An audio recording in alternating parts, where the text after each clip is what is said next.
You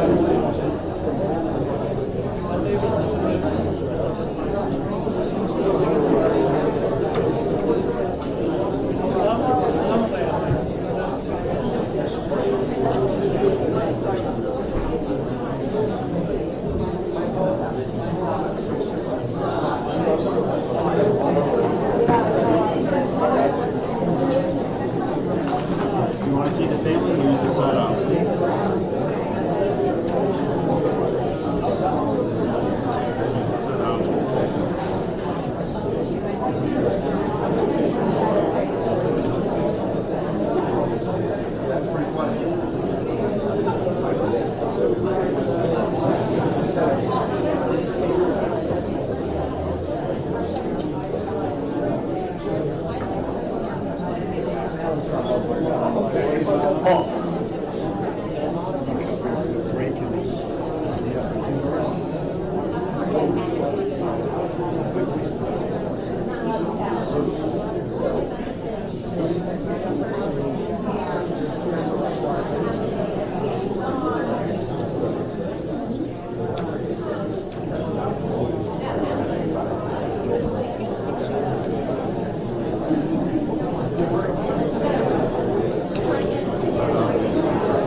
Go up this side out, you can see the family in the first row.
choose to set out families in the first row up front.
You choose to set out these families in the first row.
Some seats to the left.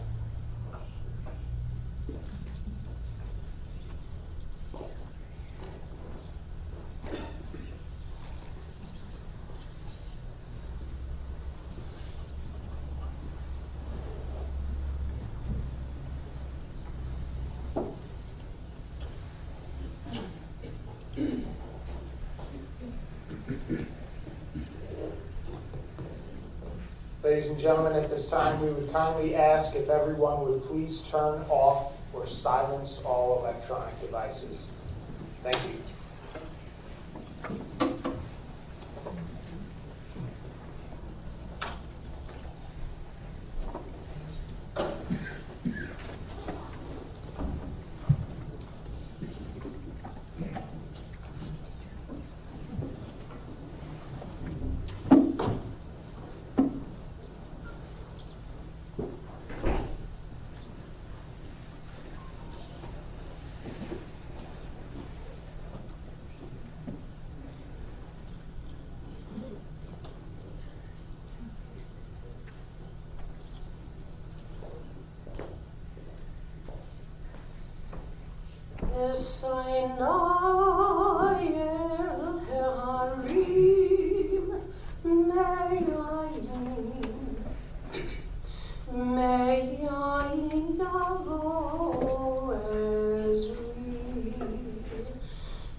I turn my eyes to the mountains. From where will my help come? My help comes from Adonai, maker of heaven and earth. God will not let your foot give way. Your guardian will not slumber. See, the guardian of Israel neither slumbers nor sleeps. Adonai is your guardian. Adonai is your protection at your right hand.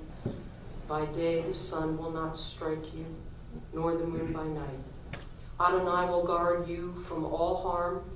God will guard your life. Adonai will guard your going and coming, now and forever. Death has stilled the heart of gay Skobac, wife, mother, sister, grandmother, aunt, great aunt, cousin, and precious friend. We, her loved ones, gathered here today to share our sorrow, to thank God for the precious gift of her life, and to entrust Gay to the gentle stillness of eternity. It saddens me deeply, as I know it does all of you, to be here today. It is hard to find adequate consolation. Though there is comfort to be found in this very room, even in these painful moments, for this is a room filled with love. This is a room filled to overflowing with the spirit of our precious Gay. And your presence here is an incredible reflection of her ability to touch so many people. It is often said in moments such as these that family meant the world to the one we had lost. And for Gay, this was deeply her truth. Our hearts are wrapped around Gay's loving and expansive family. Her beloved Ed, or Eddie as she always called him. Their sons Andrew and Kevin, Kevin's wife Angela, and their daughter Wren. Gay's brother Milton and his wife Sharon, her brother Neil and his wife Susan, as well as Gay's sister Lois. From Ed's side, we also think of Mark and Marcy, Sherry and Kevin, Michael and Chashi, and of course, Gay's mother-in-law, Shani. Gay adored her nieces and nephews, who include Stephanie, Tamara, Carrie, Emily, Rachel, Justin, Jarrett, Bethany, Marin, Emily, and Sarah, and countless other family members, cousins, and great-nieces and nephews, far too numerous to mention at this very moment, but all of whom were dear and precious to Gay.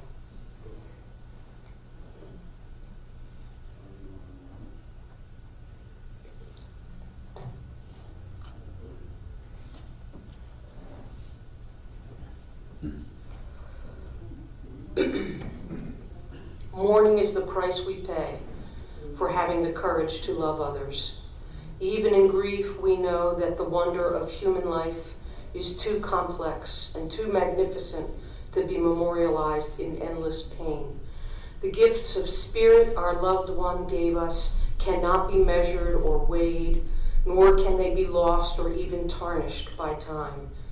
Even in our darkest hours, we know that some of their light and some of their warmth will always be with us, bringing comfort and courage and, in the fullness of time, healing and peace. I invite you to join me in the recitation of the 23rd Psalm. The Lord is my shepherd, I shall not want. He maketh me to lie down in green pastures. He leadeth me beside the still waters. He restoreth my soul. He guideth me in straight paths for his name's sake. Yea, though I walk through the valley of the shadow of death, I will fear no evil, for thou art with me. Thy rod and thy staff, they comfort me. Thou preparest the table before me in the presence of my enemies. Thou hast anointed my head with oil, my cup overflows. Surely goodness and mercy shall follow me all the days of my life, and I shall dwell in the house of the Lord forever. Family was everything to Gay, and over the course of her short 67 years, she did not miss a single family celebration, no matter how far or how often she needed to travel. For Gay, her home of St. Louis was idyllic. Each time she mentioned looking forward to a trip back there, her typically sparkling eyes would light up even more brightly, and her smile would dance across her face as she giggled and glowed. Every time I visited Gay, right beside her was the St. Louis Jewish Light. And no matter where she and Ed lived, her subscription to that community newspaper followed them. She cherished the close community, the sense of belonging and safe feeling of growing up in St. Louis, University City specifically, and she tried to create that life for herself and her family here in Cherry Hill. Ed said to me yesterday that her world was small, but she knew and valued everyone in it. Every single person in her life she shared a very special connection with. I'm joined here today by Rabbi Jennifer Frankel in offering and adding to the condolences and loving wishes of Gay's spiritual home, Makor Shalom. For so many years, she was a sweet, joyful fixture, volunteering in the early days of our caring community, and of course, helping to maintain our library, the perfect place for her. She brought passion and dedication and did all that she could to make sure our library was welcoming and brimming with interesting books and opportunities for Jewish exploration. Gay attended Shabbat and holiday services regularly and loved to sing and participate joyfully. She never missed an opportunity for learning, for music, or for celebration. And when she wasn't at Makor Shalom, you could most certainly find Gay at the JCC, or the J as she called it, attending classes or working on the committee for the Festival of Arts, Books, and Culture, never missing a lecture or presentation. Typically, she'd need to arrive early because it would take her so long to make her way to her seat, stopping to talk with everyone she'd meet along the way. And after the festival was over and the committee would meet to debrief the week's events, they couldn't ask Gay what she liked or didn't think was particularly successful, because Gay loved everything.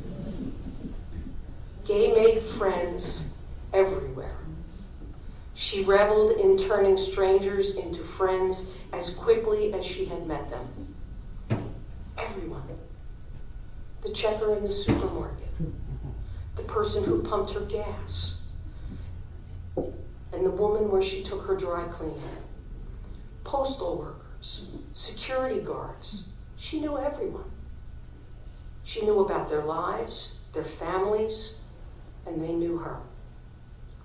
If you were in her world and she felt she could talk to you, you were her friend. Ed said going to the supermarket with her was a 2.5-hour journey because of all the people who would stop to talk and catch up with her. Given Gay's ongoing medical and memory challenges, she couldn't remember a thing, but she never forgot a person. She had good, dear, precious friends because she was a good, dear, and precious friend. Gay valued most those hearts that were true and sincere. Gay enjoyed everything and always shined with great enthusiasm. She loved movies and books, concerts, art exhibitions, and taking walks with her soulmate Eddie. It always tickled me that whenever Gay talked about Eddie, it was as if she was still talking about her college sweetheart. She giggled and gleamed and made it clear every time she mentioned his name that he was the love of her life. Each time I saw her, she was always quick to fill me in on Kevin and Andrew's accomplishments and adventures. She loved and was so proud of her boys. She welcomed Angela to her heart and was over the moon with the addition of her granddaughter, Wren. Gay couldn't be around negative people and worked really hard at creating a world she wanted to live in. She was perhaps one of the most resilient, kind, loving, and joyful people any of us will ever know. And I know you agree with me that we are all better for having known her. Shortly after Gay died on Wednesday, I received a text from Ed saying simply, "Gay is with God." And I thought to myself, how truly blessed is God? An angel has been welcomed home. For certain, the story of a person's life is written and told by those who walked with them, those who shared the seasons of growth and love along life's path.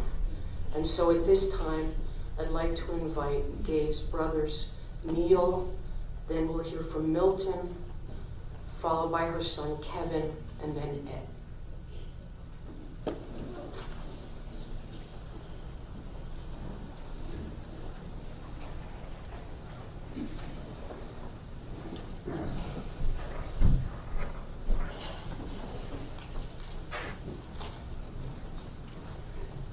I want to take an opportunity to share a few things about Gay.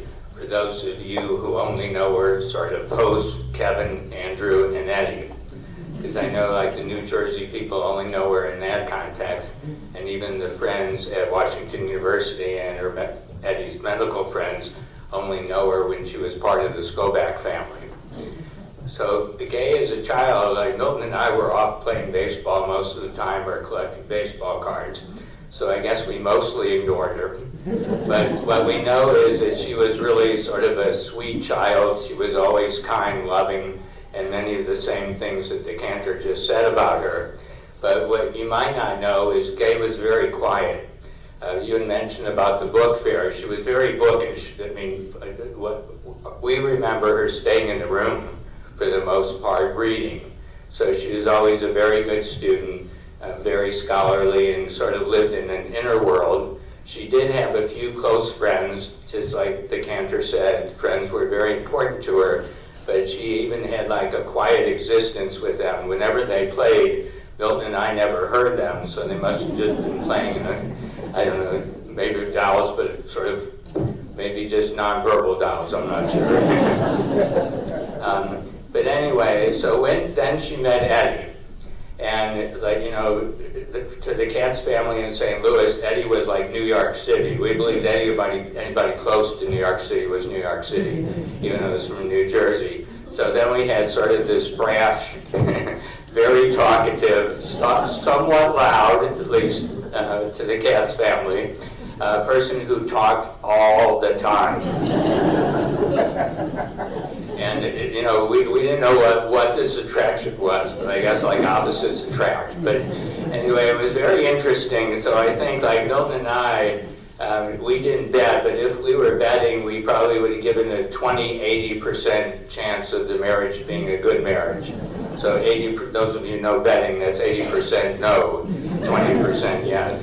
But like we, over the years, I think the whole Katz family has been in awe. It has been one of the most remarkable, wonderful marriages. They really made the best of each other. They brought their strengths to each other, hopefully made Eddie more contemplative, certainly brought Gay Beth out. And just some of the things that we still stand in amazement, and these will be some of the memories that we keep, that Gay actually did training to go on the Israeli trip, so I know many of you even went with Gay, but the idea of Gay, who again mostly stayed in her room reading books, training to go mountain climbing. She went on whitewater rafting with Eddie. She went on the crazy Skobac. Andrew and Kevin and Eddie all wanted they could visit every state. So we would see Gay at Field of Dreams in Iowa, for instance, or at the Little League or College World Series in Omaha. So they really did visit all 50 states. So anyway, that sort of wonderful memories, she really showed her resilience. Another word that the cantor used, showed her resilience and courage in really making a wonderful life with Eddie and with Kevin and Andrew. So in closing, I just want to do a few remarks. She was always sort of this sweet, caring, loving person, but she really had a much more fulfilling life after meeting Eddie and after raising her family and joining the Katz family with the Skobac family. So in closing, I want to say it's good that we didn't bet, because we would have lost that bet, of course. That it's been a wonderful, remarkable marriage. Kudos to Gay for her resilience, adaptability, and her courage. And then I want to express for our family our enduring love and appreciation for Eddie, Kevin, and Andrew, that they have been remarkable throughout her whole existence. They've added so much to it, and Eddie particularly in this last year has just been extraordinary. Thank you.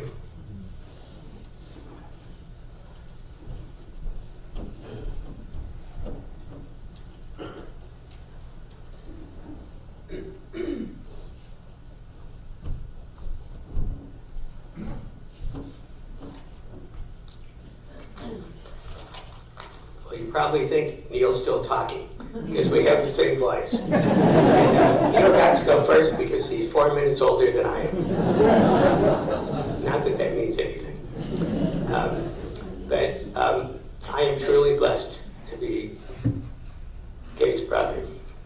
But she was a remarkable human being. And I'm going to tell just a few short stories about her.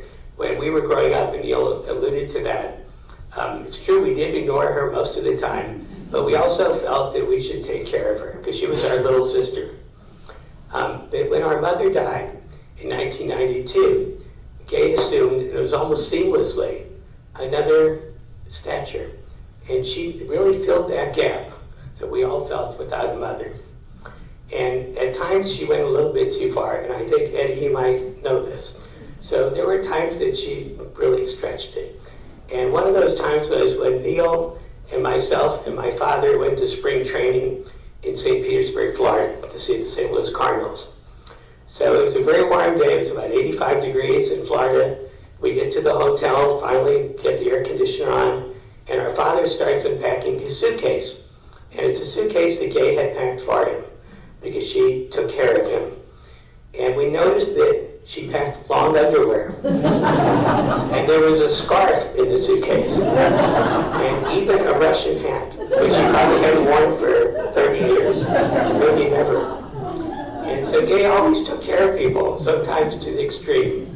I was lucky enough to write a book, and it was reviewed in the Philadelphia newspaper, which I was very proud of. So I told Gay, I asked her to please go out and get a copy for me, and of course she would get one for her and Eddie. She came back with 12 copies, and Eddie, as you know, she did this a lot. It's your house, certainly is a memorial to that. But Gay was that kind of person. She really took care of us and assumed that mantle that the cantor talked about, that light that really lit the whole family up. And Eddie also, to express what Neil did, you have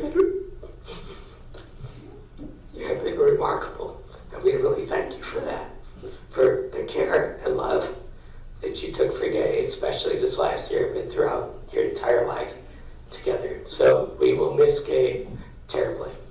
Just that hole will never be filled, that all of us can remember what a shining light she was. Thank you.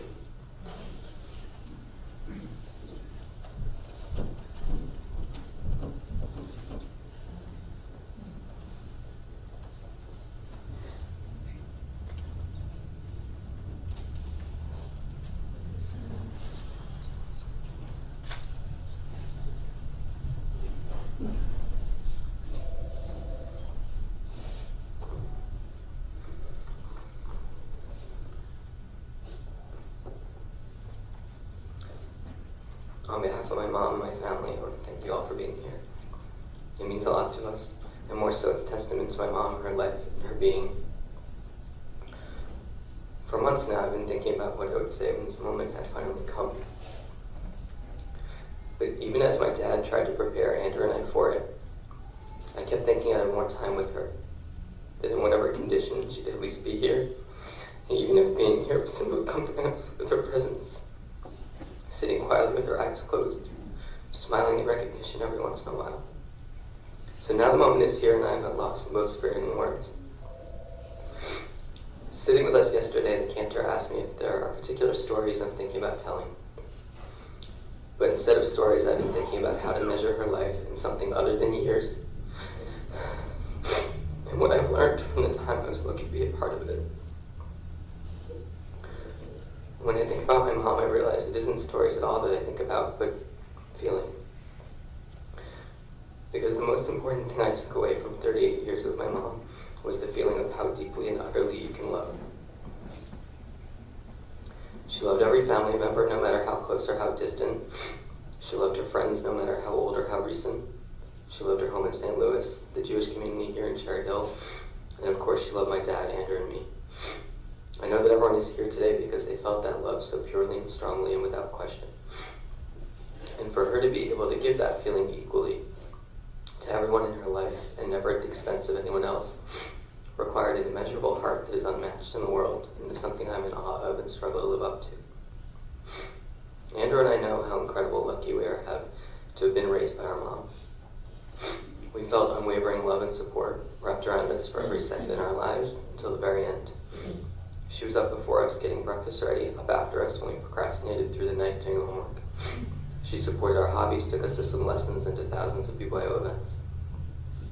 She was always by our side and always with incredible enthusiasm. She beamed with pride about our accomplishments, however small and big, and shared them as her own. and never with a sense that it was anything but exactly what she wanted to be doing at that moment. But the most defining relationship she had in our lives was the one she shared with my dad.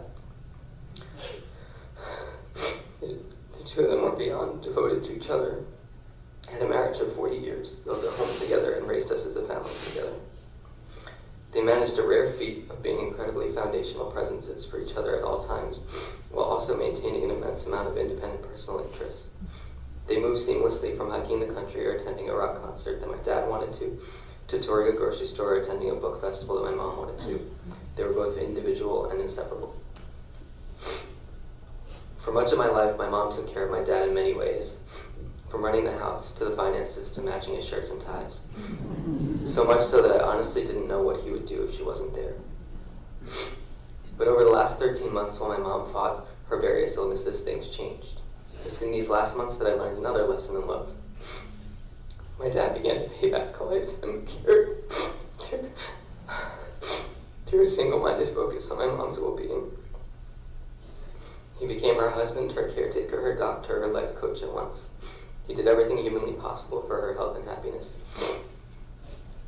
With a year of self-sacrifice, my dad reconstructed our home, his schedule, and his life around my mom to ensure each day she had left would be as full as possible with things she needed and enjoyed.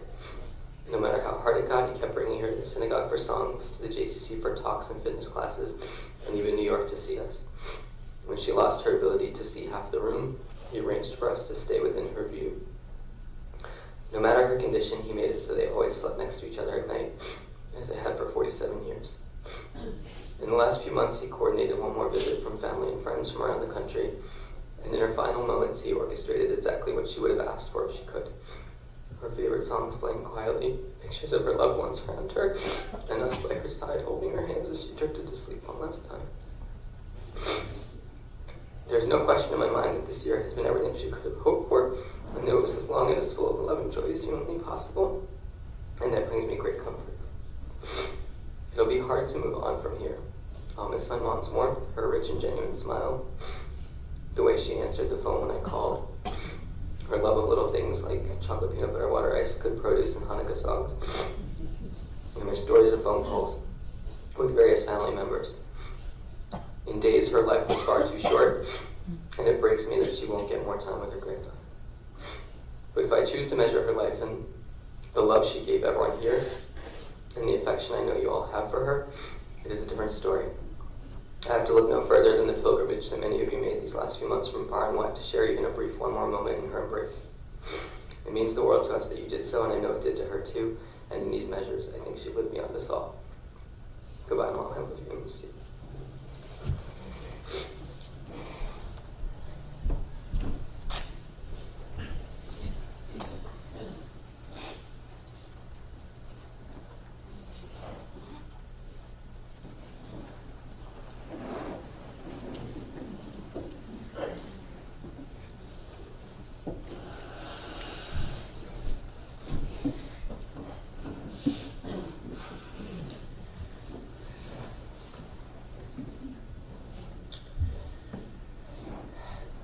If you were to ask me who is the bravest person in the Skobac family, many of you would expect me to say, it must be my son Andrew, who enjoys climbing frozen waterfalls for fun. But you would be wrong.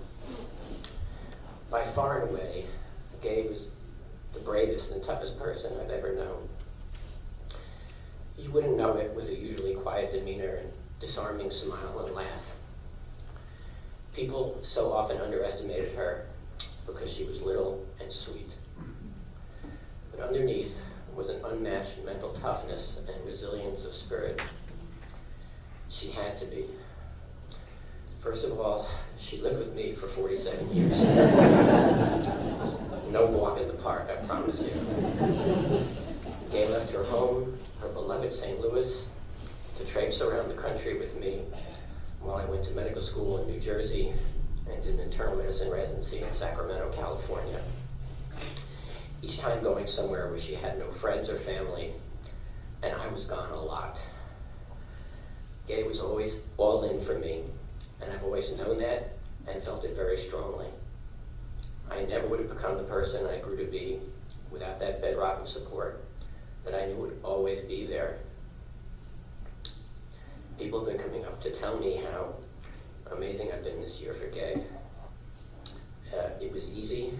I was always all in as well. There was never any question about, no matter how tough things would get, we were always all in it for each other. I always felt that together we were a formidable team and complemented each other perfectly.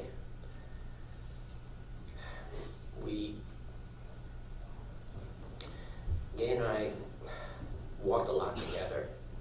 It was a perfect metaphor for our life together. For me, a walk and my approach to life was always about following a path to its natural conclusion. I was always focused straight ahead. For Gay, it was always about the little things off the path that she would always try to get me to notice.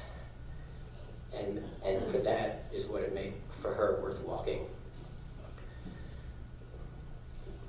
We were a great team when we drove away from St. Louis after graduating college without a penny to our names,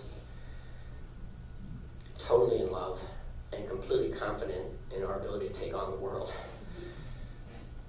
While Gay was in New Jersey, she worked in a largely Hispanic housing project in an impoverished Perth Amboy, New Jersey neighborhood, providing outreach and counseling services for 4 years. It wasn't easy, and she had very little support. In Sacramento, and when we moved back to Cherry Hill, Gay worked as a dialysis social worker in inner city Philadelphia, which is also an extremely challenging environment. In Sacramento, our son Kevin was born prematurely at 32 weeks, and for his first year of life had many medical issues related to his prematurity that she had to deal with largely on her own without the support of friends or family. Gay was always calm and methodical about his care. I was an emotional wreck. In our house, Gay was always the tougher one. She was steel, I was a marshmallow, especially when the kids would get sick. After her first meningioma brain surgery 19 years ago, Gay noted her difficulty with memory and processing new information. She had neuropsychological testing and was told she had significant cognitive issues stemming from her brain tumor and subsequent treatment.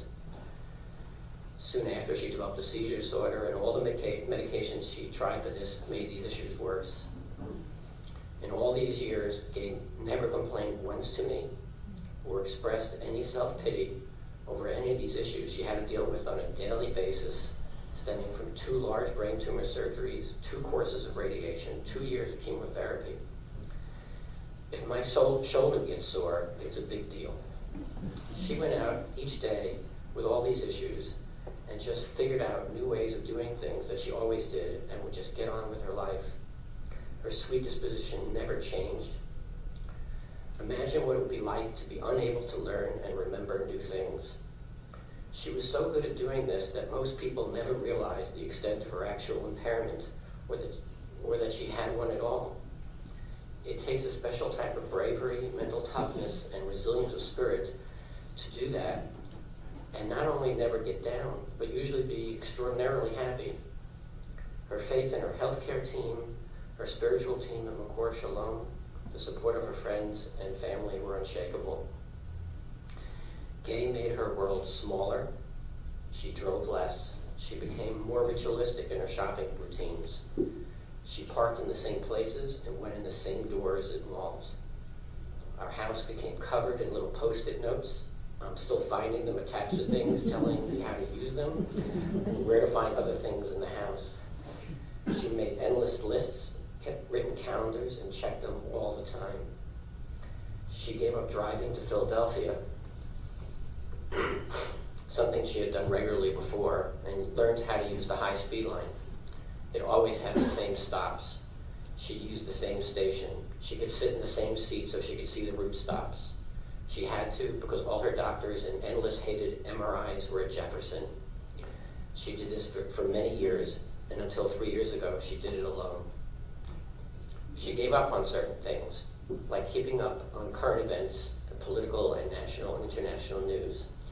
It all changed too quickly, kept coming, never ended, and she couldn't keep it all in her head.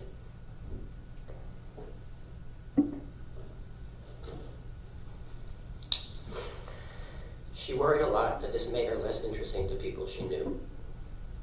Rapid changes in technology were a particular challenge for her, but she relied on her kids when they were home, and unfortunately for her, she had to rely on me when they left.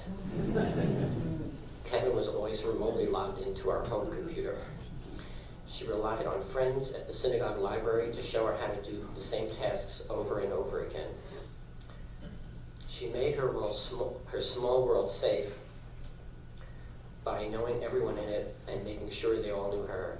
Armed mostly with her sweet smile and sweet nature, she navigated through an increasingly complex world and was happy doing it. She loved her sense of community here in South Jersey, and especially at her 2 homes away from home, Synagogue McCourt Shalom and Cass JCC. I was blessed to live with someone who, like her remarkable father before her, the cup could be 99% empty, but she always saw it as 1% full. She never saw the empty. Gay enjoyed her life in an infectious way that made everything we did better. Gay and I had always talked about doing a trip seeing all 50 states. A couple of years ago, we finished the task with a 9-day trip driving vacation from Wisconsin through Iowa, Nebraska, and the Dakotas. The 2 of us alone in the car, driving through the open country, singing to her favorite songs, and doing the things that we wanted to do without a schedule. It was one of the great trips of our life. We both knew that Gabe would not remember any of it 2 weeks later, and it didn't matter. Certainly not to Gabe. The fact that in no way diminished her enjoyment day to day, and her being able to do that, made it possible for me to do the same. People would sometimes complain to me that Gay likes everything. And I always felt, how great is that? I get to live with her. She brought a positivity to this world that the world could use a lot more of. I will miss that terribly, along with her amazing smile and her laugh for the ages. She was the love of my life and brought only good to it for 47 years, and I pray she finds peace now. I want to take a moment to thank so many people. To say this past year was excruciatingly difficult for me would be an understatement.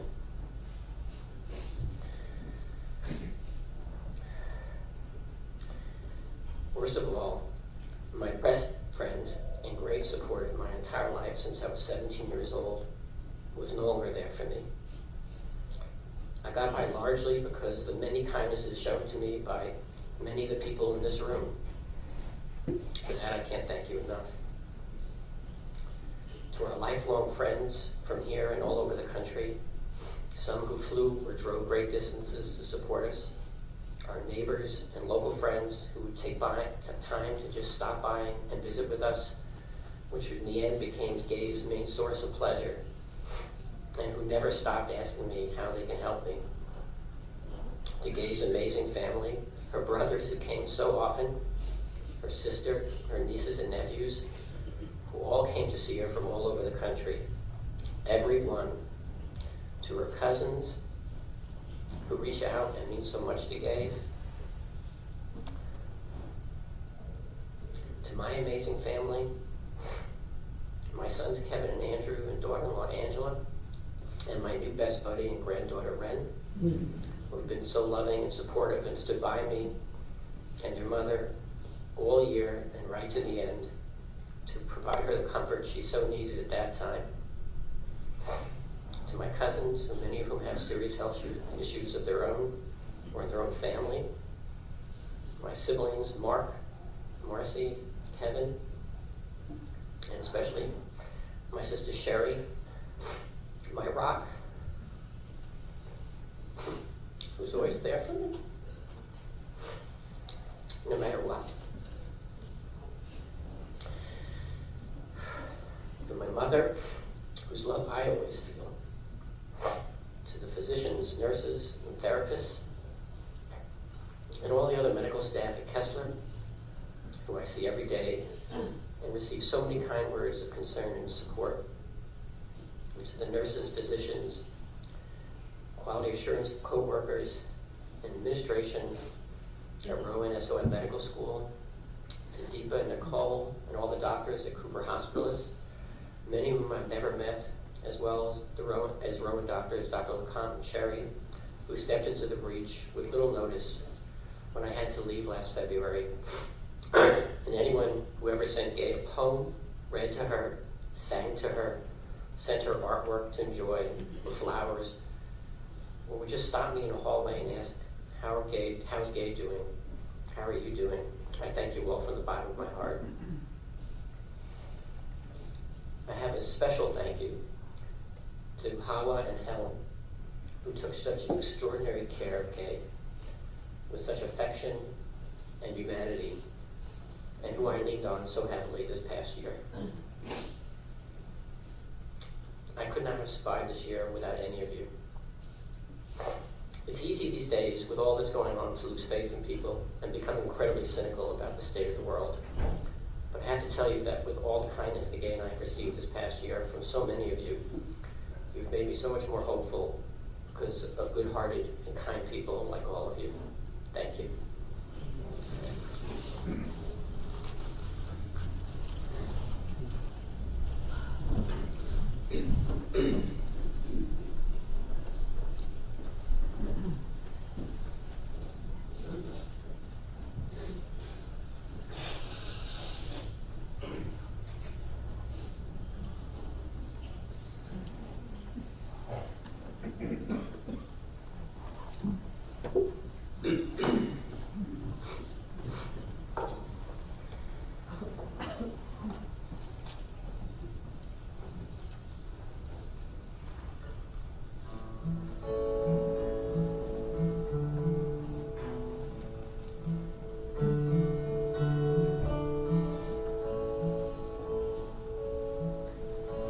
Shadows falling and I'm running out of breath. Keep me in your heart for a while.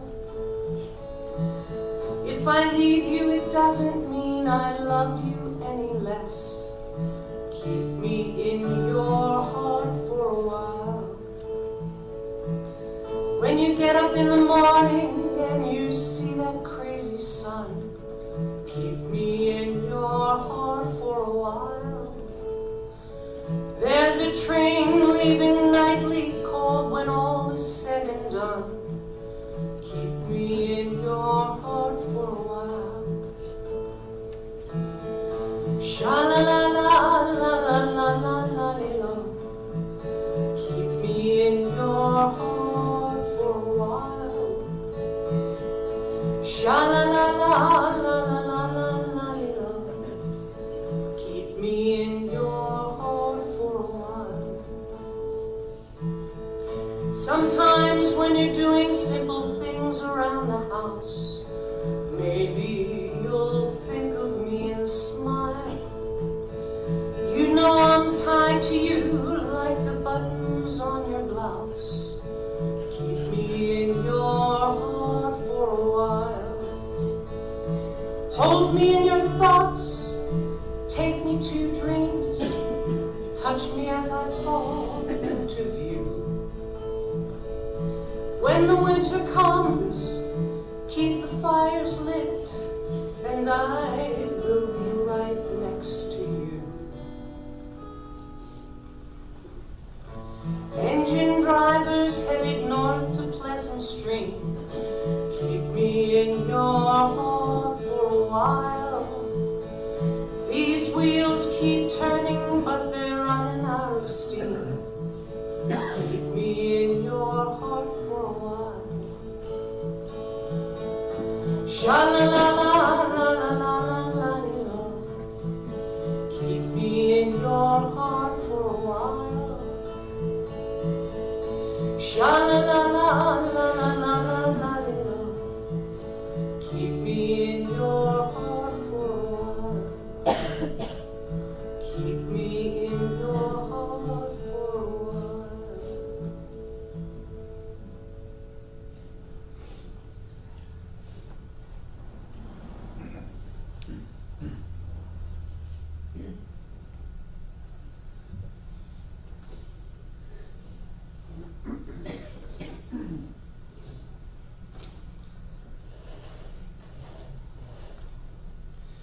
continue with the memorial chant, the El Malay Rachamim.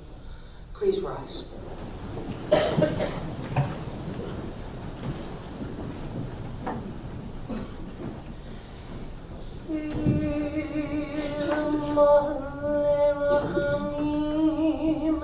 Shochen b'amramim, hamitzei menucha nechona, tachat kanafei hashchina, im kirashim tehorim, kizor rakia masirim, et nishmat Gittel Brindle, Bat Yeshaya B'Sima Rocha, Shehalecha Le'olama, Ba'al Rahamim, Yasirecha B'Setek Nafav, Le'olamim, Veitzor B'Tzor Achayim, Et nishmata Adonai hu nachalata v'tanuach b'shalom al mishkava v'nomar Amen. Fully compassionate God on high, to our loved one, Gittel Brindle Bat Yeshaya V'Sima Rachel, who has entered eternity, grant her clear and certain rest with you in the lofty heights of the sacred and pure, whose brightness shines like the very glow of heaven. Source of mercy, forever enfold her in the embrace of your wings. Secure her soul in eternity. Adonai, she is yours. May she rest in peace. And together we say, Amen. You may be seated.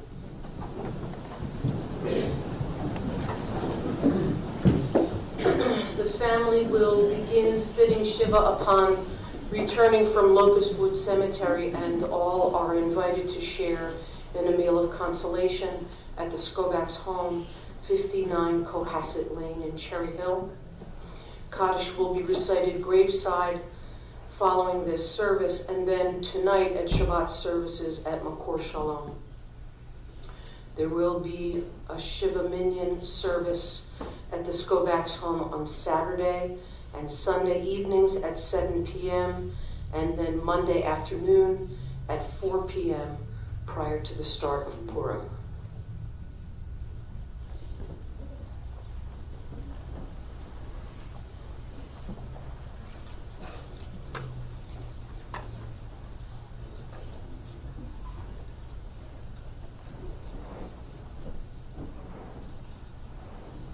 May we have the pallbearers, please?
Could I ask you to rise once more, please?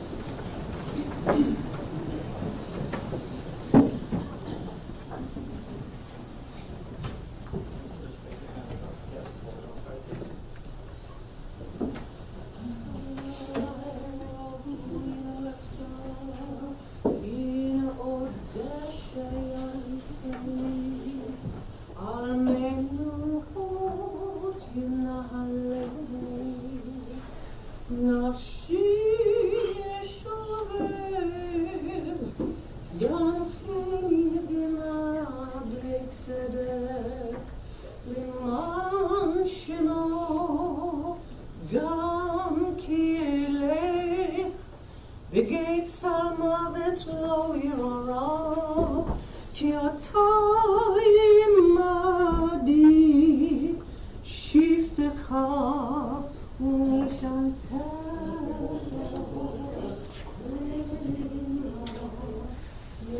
Ladies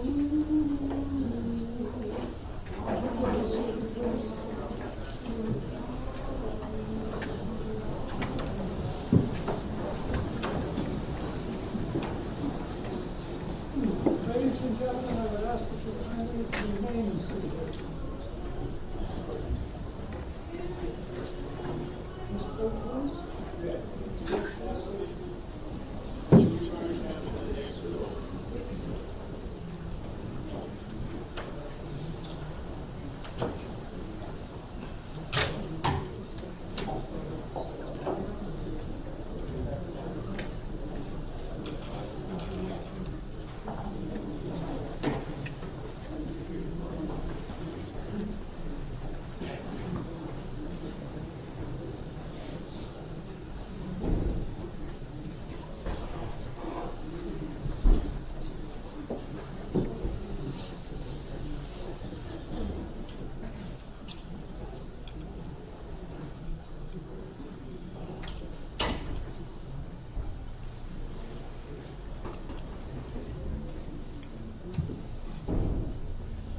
This row, please. This row, please.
row, please, and this row, please.